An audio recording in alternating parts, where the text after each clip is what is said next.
BH Group, asesoría jurídica y de imagen. ¿Estamos aquí? Llevamos los dos, ¿no? Ajá. Estaba tan bueno el programa que me olvidé de lo que sigue en esta parte para aportar a la discusión. Ok, aquí está. Dieron una conferencia de prensa tirios y troyanos, ustedes mezclados con los correístas. No puedo creerlo. Pavel Muñoz, de anfitrión de una conferencia de una alianza de bloques legislativas contra el Ejecutivo, lo que consigue el gobierno. Veamos un fragmento de eso. Parte nuestra ha sido una posición enfática desde el archivo de esta ley. Lo que une a todas estas bancadas es enfrentarnos a la irresponsabilidad de quien maneja la mesa de desarrollo de régimen económico de no presentar un informe al pleno de la Asamblea Nacional, de jugar con los tiempos, quemar tiempo, como se dice vulgarmente, ¿no es cierto?, comúnmente, para que esto pase por el Ministerio de la Ley. Eso sería una tremenda irresponsabilidad con el debate legislativo, una tremenda irresponsabilidad con la sociedad ecuatoriana que espera mucho más de esta Asamblea Nacional y evidentemente con el país, porque estaríamos aprobando una ley desastrosa para los intereses económicos de la nación. Pregunto entonces, asambleísta Vicente Almeida, para esta nueva ley, ¿van a mantener ustedes la misma actitud de unidad en procura de las salidas que usted propone? La ley llegó el día jueves en la noche. Nosotros estamos estudiando la parte buena y la parte mala de lo que trae. Lo que hagan los otros bloques será un tema de coincidencia legislativa y si está alineada a lo mismo que hemos hecho durante la primera ocasión que la enviaron, donde logramos con una alianza la nulidad y el archivo de esta perversa ley, que gracias a Dios, Carlos, y yo sé que usted critica, porque usted es un hombre que usted critica mucho visceralmente, pero el país necesitaba esa alianza. Olvidémonos si es correísta, negocista, de Suma, del BIN o del BADI. Fue una alianza multipartidista en pro del beneficio del país. Parece visceralmente. No, sí, porque... Yo me voy a aliar con los que arruinaron el país para salvar el país. Y ahora. si no teníamos los votos, ¿qué se arruinaba? ¿El país? ¿Qué es primero, la visceralidad de uno o el beneficio del país? O sea que los correístas están ahora en la senda correcta. No sé, pero en esta ocasión sí. Ok, vamos con lo siguiente. Fidel Márquez dijo, a propósito de la tesis que escribió aquí y del tema que ha mencionado Paul Palacios, si solo se elimina una parte de los subsidios a los combustibles, digamos unos 3.000 millones al año, en 5 años o 6 años, tendría más recursos ahorrados que los 18.000 millones de dólares que se quieren sacar del Yasuní. Usted dijo eso, ¿verdad? Sí. Ok, ¿cuál es el costo? El costo político y la viabilidad política de eliminar estos 3.000 millones de subsidios a los combustibles. A ver, es que esos 3.000 millones del subsidio de los combustibles tiene que ir acompañado de un subsidio que vaya realmente a quien lo necesita. Porque el concepto desde el punto de vista económico para el subsidio es que tiene que ser focalizado a aquella persona que no está en condiciones de poder tener que pagar por determinados bienes o servicios. ¿En el gas cómo se focalizaría? Un ejemplo, un mecanismo viable. Mira, con el desarrollo tecnológico que hay ahora, pues desde una tarjeta con un chip magnético hasta bases de datos que puedas tener conectados. La mayoría de ecuatorianos tiene pago de factura de energía eléctrica. ¿Esa sería una forma? Pudiera ser una forma. Ya, ¿lo ves viable, Paul Palacios? A ver, creo que si tuviera que tomar yo una decisión sobre el subsidio de combustibles, el gas sería el último que tocara.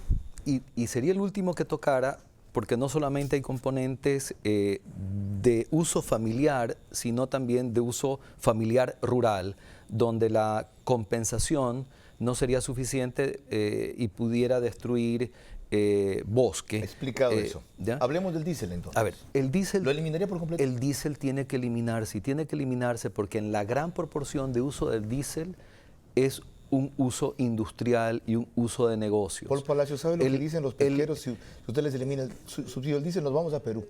No es rentable nuestra actividad, perdemos competitividad. A ver, déjeme hacerle una pregunta. ¿Y usted cree que en Perú el diésel se lo subsidian? ¿Y usted cree que en Colombia el diésel se lo subsidian? Pero allá hay otros costos operativos menos altos que en el Ecuador.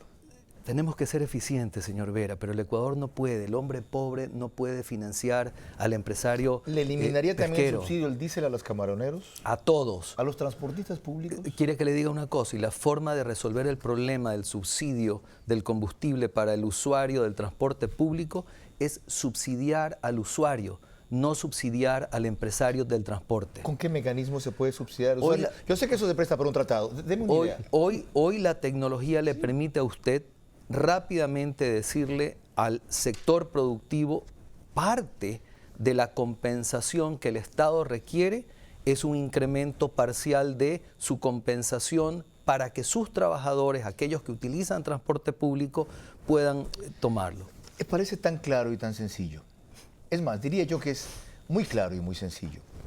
No sé por qué se han tupido, así se dice popularmente, en el gobierno los funcionarios. No sé, ya Vicente Almeida mencionaba que desconoce a Martínez.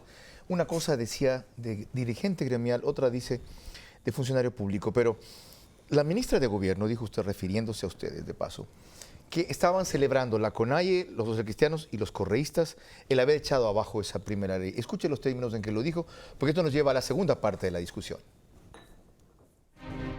Pero sin lugar a dudas, esos son los sectores que se identificaron con la negativa del proyecto. Algunos de ellos lo celebraron con un entusiasmo, como si se tratara de algo de lo que alegrarse, como si bloquear el país, como si llevar a más de 1000 puntos el riesgo país, como si dificultar el presupuesto del próximo año, impedir que los jóvenes becarios se beneficien. Para mí ahí no hay nada que celebrar, pero hay sectores que sí celebraron. El problema, entonces, para destrabar lo económico, en lo cual ustedes tienen claras salidas, y eso que recién han enunciado brevemente y fugazmente algunas, es darle un acuerdo político al Ecuador. ¿Usted cree lo mismo? La señora ministra, en lo que acabo de escuchar, no lo había escuchado, Carlos, dice que celebramos. Sí, yo celebré que al país no le hayan metido la mano al bolsillo. Yo celebré que el presidente de la República, muy pocos minutos después de haber negado y archivado ese perverso proyecto que habían enviado, salió en una cadena nacional diciendo: voy a mandar otro proyecto donde existan las partes buenas, donde solo sea la parte tributaria. ¿Qué quiere decir eso, Se Carlos? reconoció que se habían equivocado. Ah, entonces, ¿qué teníamos? Que para que la ministra Romo esté feliz de que no celebremos, tenemos que jodernos. Perdóneme. Eso está ilustrando otra cosa, de paso, que hay dos tendencias en el gobierno. Una de la ministra Romo y otra de lo que aparentemente quiere el presidente. Entonces, ¿cómo políticamente dialogamos con un ejecutivo así? Desgraciadamente esa es la percepción que se tiene y, entre otras cosas, por eso es que tenemos el riesgo país en 1000, como ella misma planteaba. Entonces los gringos dirían al ejecutivo, porque get your act together first. Sí, porque el equipo de gobierno gobierno no es creíble. ¿Ah? Y eso es parte de las percepciones. Van perdiendo 2-0, Carlos. ¿Quién dice que el equipo de gobierno no es creíble? Usted. Los 1000 puntos. Porque los 1000 puntos del riesgo país, entre uno de los elementos. Es culpa de la Asamblea que no aprobó el proyecto. No solamente es culpa de la Asamblea, sino es que dentro del riesgo país, que a veces nos olvidamos, está la percepción sobre el riesgo sociopolítico que se tiene en el país. Y ahí entra desde los asambleístas hasta los equipos de gobierno, si son creíbles o no. Si mandas una ley como la que mandaron anteriormente, evidentemente que vas en contra del diálogo. ¿Qué hacemos con ese bloqueo político? Con un ejecutivo no creíble y con un legislativo que no tiene problemas en hacer alianza si tienen que torpedear una ley que consideran nefasta. A ver, yo creo que hay que ser ingenuos para pensar que en el país va a haber un acuerdo pleno con grupos que su único interés es limitar el periodo de gobierno de esta administración. ¿Qué son quiénes de esos grupos? Aquellos que utilizaron al movimiento indígena para tirar piedras, para reventar Quito, para tomarse la planta de agua potable de Ambato en un acto lesivo. ¿Qué son contra quiénes? ¿Aquellos qué? Aquellos que no han dicho quiénes son puntualmente, pero que en general tienen alguna forma de representación en el país. ¿Dirigencia de la CONAIE? A ver, yo no creo que la dirigencia de la CONAIE puntualmente sea libre de toda culpa. Porque tomaron el movimiento y lo dirigieron en un momento determinado hacia la negligencia plena. ¿De aquellos qué es genérico, Paul? ¿Correístas, asambleístas correístas también? Yo no tengo pruebas de que el señor expresidente de la República puntualmente haya dirigido un acto vandálico. ¿Qué significa que se hayan ido a refugiar en la Embajada de México asambleístas, correístas, sin que hayan tenido siquiera una investigación, ni siquiera una acusación? Es la decisión, habría que preguntarles a ellos. No, yo les pregunto a usted, porque hay que identificar quiénes son los que se quieren aprovechar de las demandas sociales para trabar todo acuerdo. Usted me ha preguntado con quiénes se pueden hacer acuerdos para buscar viabilidad. Yo creo que el Partido Social Cristiano, creo que Suma, creo que indudablemente Alianza País en la facción del gobierno. son grupos que de alguna u otra forma están buscando que exista viabilidad de gobernabilidad en el país. Ya, para eso hay una traba. Dos trabas. Van a escuchar ustedes a los que traban esto cuando volvamos.